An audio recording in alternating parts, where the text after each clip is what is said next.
há um conjunto de valores comuns, de princípios comuns, que resultam em aspectos estruturais semelhantes, do ponto de vista da arquitetura, não é? da regulação trabalhista. Não é? Então há esse conteúdo de valores e princípios comuns. Isso na maior parte dos países europeus que eu pude estudar. De outro lado, há uma certa heterogeneidade, uma certa diferença, que decorre, em primeiro lugar, da relutância de alguns países de abandonar suas tradições nacionais. Isso é bastante compreensível, em razão de uma série de aspectos culturais, enfim, religiosos também. Né? Isso resulta em diferenças que eu diria serem secundárias, porque a base, né, aquilo que há de mais importante, isso é comum na maior parte desses países. Então a divergência é quase que apenas formal, sobretudo entre esses dois modelos. O modelo anglo-saxão, em que há uma forte presença, um forte valor da jurisprudência, de um lado, mas também dos costumes, e do outro lado o sistema romano-germânico, em que a lei, em tese, é o elemento mais importante. Né? Muito bem. Liberdade sindical é uma premissa para os países que desejam ingressar na União Europeia, então causa até certa estranheza quando nós discutimos o nosso modelo sindical. Apresentamos lá na Itália algumas características, né, resultantes da unicidade sindical, que o nosso texto funcional ainda abriga. Né? Isso causa uma certa surpresa, especialmente entre os italianos, nos quais nós buscamos inspiração. Então, na Europa, de modo geral, não há registros de países que mantêm um sistema de unicidade sindical. Há uma liberdade sindical abrangente. É claro que isso traz também os seus desafios próprios. E resultam em dois perfis, basicamente. Um perfil de uma pluralidade sindical bastante expressiva, em que há um problema sério, que é a pulverização sindical, o que alguns chamam de pansindicalismo. Então, há um número muito significativo de sindicatos. É o caso, por exemplo, da Itália. Países que têm uma tradição ou uma experiência, tiveram uma experiência totalitária corporativista, como no caso da Itália, em geral, tem uma superabundância de sindicatos. Isso, por exemplo, resulta em uma certa ineficiência, por exemplo, quanto às greves. Os movimentos paredistas tendem a ser abundantes, ocorrem com bastante frequência, mas não são eficientes. Tá? Do outro lado, nós temos países com uma tradição sindical mais consolidada, como é o caso da Alemanha, por exemplo, em que prevalece um modelo de unidade sindical, em que a agregação é espontânea, os sindicatos se reúnem espontaneamente, há algum nível de centralização, mas isso leva, em certa medida, à unificação das entidades sindicais. Nos países nórdicos, por exemplo, é o caso da Suécia, em que nós temos cerca de 60 sindicatos no total, enquanto o nosso país hoje tem, como sabemos, cerca de 16 mil. Né? As greves são raras, mas muito eficientes, até por conta dos fundos que essas entidades sindicais mantêm e que garantem uma sobrevida desses movimentos sindicais nesses momentos de greve, momentos de maior radicalidade.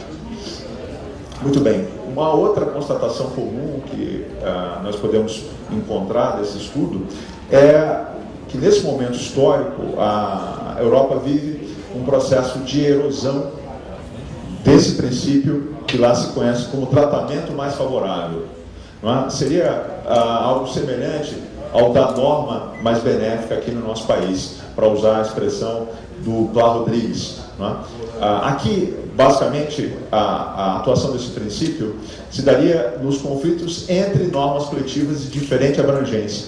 Na França, por exemplo, as normas específicas de, por exemplo, o que seria aqui no nosso país uma espécie de acordo coletivo, em nível de empresa, podem afastar instrumentos mais abrangentes, nacionais, por exemplo, ainda que prejudiciais aos trabalhadores. Não é? Então, aqui é o contrário do que ocorre no nosso país, em que prevalece o princípio da norma mais favorável à luz da teoria do conglobamento. Lá há uma certa tendência a se admitir que nesse conflito prevaleça a norma mais específica, ainda que não seja a mais favorável.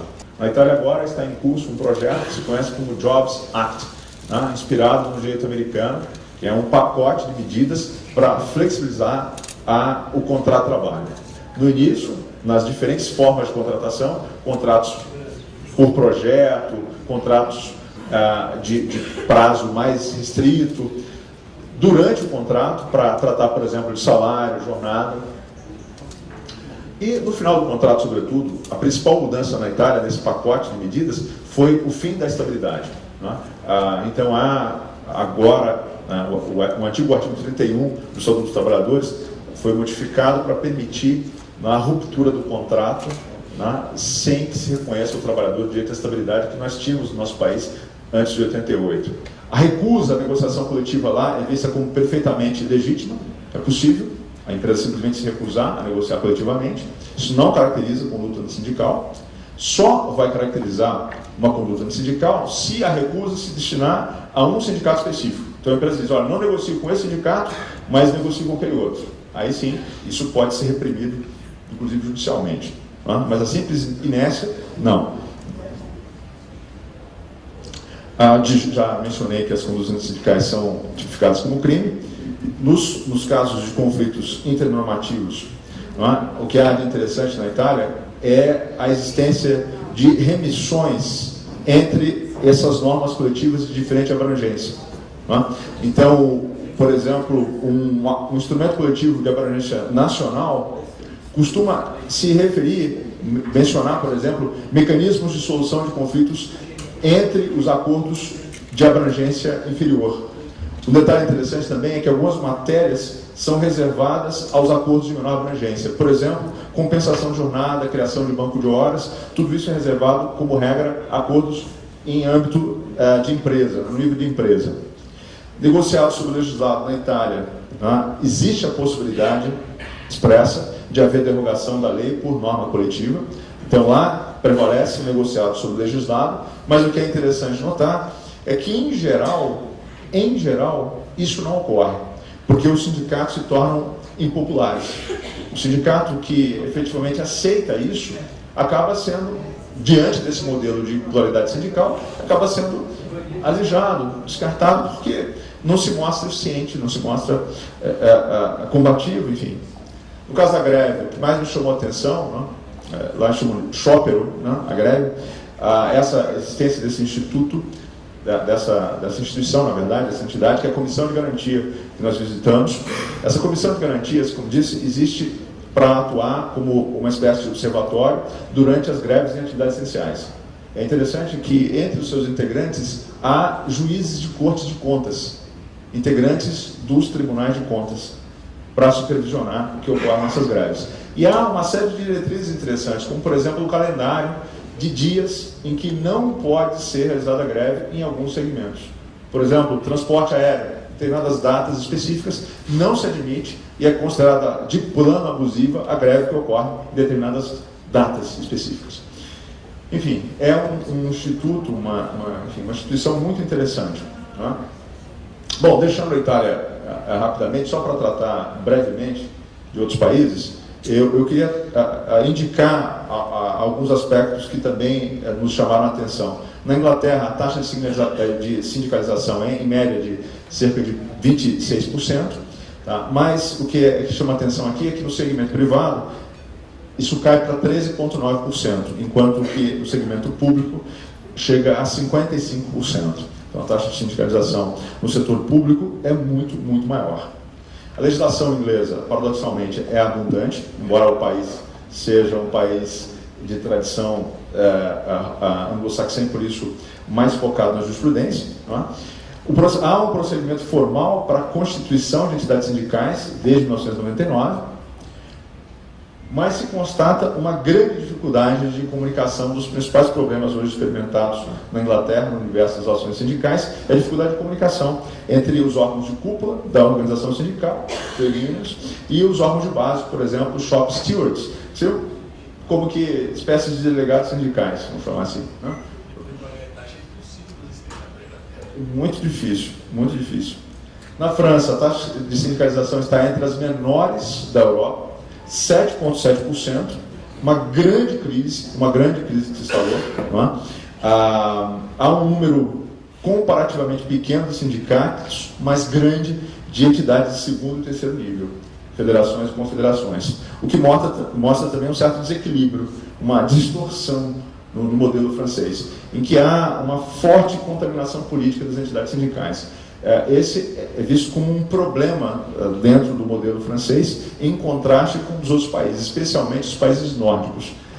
Então, há uma forte contaminação ideológica que acabou levando à morte de muitas entidades sindicais e a desfiguração do modelo associativo original. Então, esses sindicatos acabaram sendo instrumentalizados. Essa foi a constatação de muitos dos autores que nós vemos, dos professores lá nesse curso. Em Portugal, a taxa de sindicalização é muito próxima da nossa, 11%, e há alguns destaques interessantes. Primeiro, é um país que superou uma experiência corporativista com algum êxito, tem um código do trabalho que, do ponto de vista, pelo menos formal, é bastante interessante. A negociação coletiva, em Portugal, é um elemento central da determinação de salários. Isso aqui é muito interessante. Inclusive, esse impacto significativo da presença sindical em relação às políticas de remuneração é objeto de diversos estudos econômicos. Eles chamam esse impacto de prêmio sindical.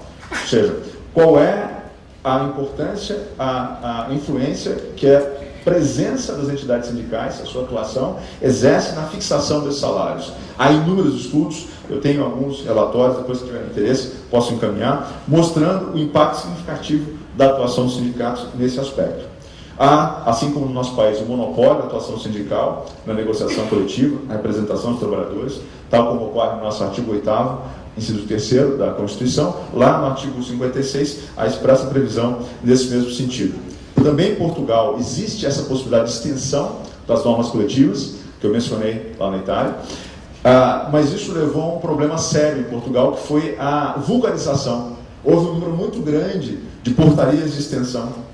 Isso minou a representação sindical, porque imagine, um sindicato combativo consegue um determinado avanço, um determinado reajuste, um determinado benefício, e aí alguém que não faz parte desse sindicato vai ao judiciário, enfim, procura a extensão. Isso mina a representação sindical. Embora possa contribuir para a elevação salarial a média dos trabalhadores, isso acaba tornando, muitas vezes, inexequível a implantação dessas políticas salariais. Gerou, segundo esses estudos, bastante desemprego em Portugal, essa extensão desses benefícios.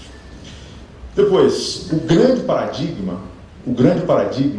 modelo, que é quase consensual entre os estudiosos de direito comparado sindical, é o dos países nórdicos, com uma especial ênfase à Suécia. A experiência sueca é vista como uma das mais importantes e emblemáticas no âmbito do direito comparado europeu. Aqui, o que se destaca na experiência sueca? Um grande sucesso nesse conflito na conciliação entre conflito e cooperação, conflituosidade e colaboração. Vários destacaram essa ideia de que o sucesso das entidades sindicais nórdicas, Suécia, Finlândia, Islândia, Noruega, está nesse equilíbrio entre conflituosidade e cooperação. Essa é a chave. Essa é a chave. Um grande exemplo disso é o que ocorreu nesse acordo, que é um acordo histórico, chamado Acordo de Saltsjöbaden. Saltsjöbaden, Vitor, se puder clicar, por favor, nesse link. Deixa eu ver. Não. Pode ser, tudo bem.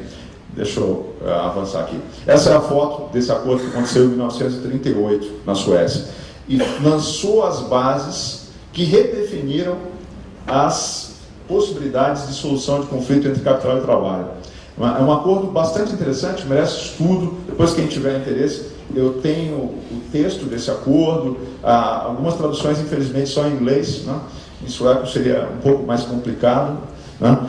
Enfim, mas um acordo que ocorreu na Suécia e que foi celebrado entre uma espécie de confederação de sindicatos de trabalhadores suecos, chamada de, mais conhecida como LO, Landesorganisationen, e uma entidade análoga de empregadores, uma espécie de associação sueca de empregadores. Isso ocorreu por conta de uma sucessão de greves que se deram no início do século passado. E esse acordo histórico, mencionei, estabeleceu diversos princípios para equacionar esses conflitos de natureza coletiva, sem a interferência estatal. Algo que é muito interessante, né, que foi destacado também em vários estudos, é que aqui se rechaça completamente a intervenção do Estado. Totalmente. Né? Então, tudo que for celebrado de ajuste entre as entidades sindicais é, vamos dizer assim, a última palavra. O judiciário não intervém de forma alguma. Não há essa possibilidade de intervenção. É o contrário do que nós temos visto ocorrer no nosso país, em que o judiciário está cada vez mais presente nesses conflitos. Isso pode ser visto em alguns momentos como algo positivo, porque pode corrigir distorções, mas acaba tendo um efeito rebote muito complicado, na minha avaliação, né? Que é o de estabelecer uma interferência que gera necessidade de novas intervenções. E isso acaba gerando, na minha avaliação, uma certa atrofia do movimento sindical, porque o Estado acaba figurando como uma espécie de pai, né, de um filho que comete uma bobagem e recebe do pai aí uma benesse, né, uma proteção que muitas vezes não é positiva. Na Suécia, isso não ocorre. As entidades sindicais são muito fortes, combativas. É claro que o contexto sueco é bem diferente do nosso, preciso reconhecer que o nível de formação, educação é muito maior. Não é? Vitor, você pode clicar, por favor, nessa para voltar? Perfeito. Enfim, não há contaminação ideológica das estruturas sindicais na Suécia, há uma forte aceitação das soluções encontradas coletivamente, sem qualquer ingerência estatal, como disse. E lá, por isso mesmo, dado esse contexto, surgiu esse conceito, já há bastante tempo, de flex-segurança, flex-security, que é um pouco mal visto por alguns autores, mas que faz todo sentido nessa realidade, né, de um país que tem uma malha de proteção, sobretudo previdenciária, muito grande. Então, a ideia de flex-segurança lá tem um grande impacto positivo. E também o alto nível de educação, é claro. Na Alemanha, a taxa só para avançarmos, e já prometo concluir, a taxa de sindicalização é menor, bem menor, 18%, mas os sindicatos têm uma grande presença e os trabalhadores têm uma participação notável na gestão de empresas, especialmente empresas de grande porte. Né? Então, fazem parte, né, do conselho que define diversas regras e toma decisões relevantes com impacto no desenvolvimento da atividade econômica. Então, ao lado do Conselho de Administração, várias SAs contam com um conselho colaborativo, com participação efetiva dos trabalhadores. Isso é muito interessante. O modelo alemão, nesse aspecto, também é paradigmático, um exemplo para todos nós. Para concluir, eu peço desculpas aí pela pressa e, enfim, pela simplificação que eu tive que fazer, né, em diversos aspectos, mas só para dar algumas indicações. Primeiro, taxa de sindicalização é uma constatação importante, queda vertiginosa na Europa nos últimos 25 anos. Isso não é privilégio da Europa, naturalmente, mas só para termos uma ideia das projeções, em 2016 a taxa média de sindicalização é de 16% e projeta-se para 2020 uma taxa de 11% como padrão. Né? Essa taxa de sindicalização é diretamente proporcional ao nível de formação dos trabalhadores. Vários estudos, pesquisas apontam nessa direção, da mesma forma no nosso país. Tá? Há uma ressalva importante quanto a esses países nórdicos. A Finlândia, só para nós termos uma ideia, 2/5 da população finlandesa, que é de pouco mais de 5 milhões de pessoas, são filiados a sindicatos. Tá? Só uma das organizações, a SAC, tem entre os seus membros 1.200.000 trabalhadores. Na Suécia, a taxa de sindicalização chegou a 95% na década de 80. E atualmente a Confederação Sindical Sueca, essa LO que eu mencionei há pouco, né, reúne 1,5 milhão de membros. Né? São 3.200.000 trabalhadores suecos que são integrantes de sindicatos hoje. Né? São membros dos sindicatos. Há uma conclusão comum aqui importante, que é a relevância na atuação desses entes coletivos, especialmente no cenário de crise. Eu também entendo que no nosso país, uma das chaves para desatar, dos caminhos que nós temos para desatar esse nó, passa necessariamente pela atuação dos movimentos sindicais, que podem, no epicentro da crise, que é onde essas perturbações econômicas se fazem sentir com maior ênfase nas relações de trabalho, os sindicatos podem efetivamente atuar nesse equilíbrio entre conflito e cooperação, né? Entre resistência e colaboração. Os sindicatos podem oferecer soluções criativas. E nos países em que a conflituosidade preponderou, houve uma maior dificuldade de adaptação nesses modelos de crise. Enquanto nos países que contaram com uma contribuição de modelos democráticos, sem intervenção estatal, os sindicatos ofereceram reais contribuições para a superação dessas crises. É o que nós estamos vendo ocorrer na Europa hoje. Importante destacar a necessidade de uma atuação global das entidades sindicais e na necessidade de repensar as plataformas de mobilização e atuação das entidades sindicais. Não existe mais o chão de fábrica. O chão de fábrica agora está na nuvem, literalmente, na internet, agora os novos modelos de produção, impressões 3D, há uma fragmentação dos espaços produtivos que exige por parte das entidades sindicais uma resposta à altura desse momento que nós estamos vivendo. Só para termos um exemplo, Victor, se puder clicar aqui, vejam, é um exemplo pueril até, né? Só para concluir a nossa apresentação, aqui, desculpe, lá de baixo, essa máquina, isso aqui é um exemplo que eu sempre cito em sala de aula, que foi uma greve de trabalhadores da IBM que aconteceu no universo virtual, né? Greve no Second Life. Isso aqui foi estudado por vários autores. É uma espécie de universo virtual com avatares, né? Figuras que existiam e interagiam. Hoje não é muito... enfim, essa plataforma não é muito utilizada, mas já foi.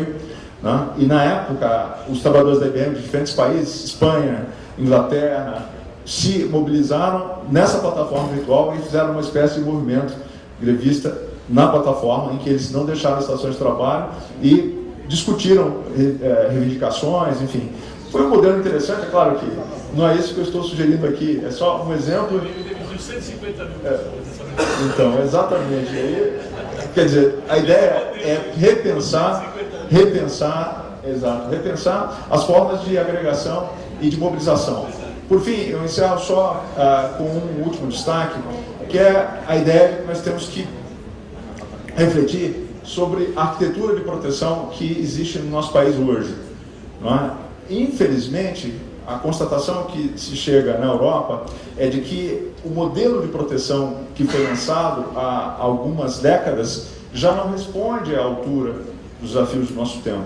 E no nosso país, me parece que seria necessário também pensar em modelos de proteção mais criativos e que pudessem nos ajudar a nos adaptar a esses tempos.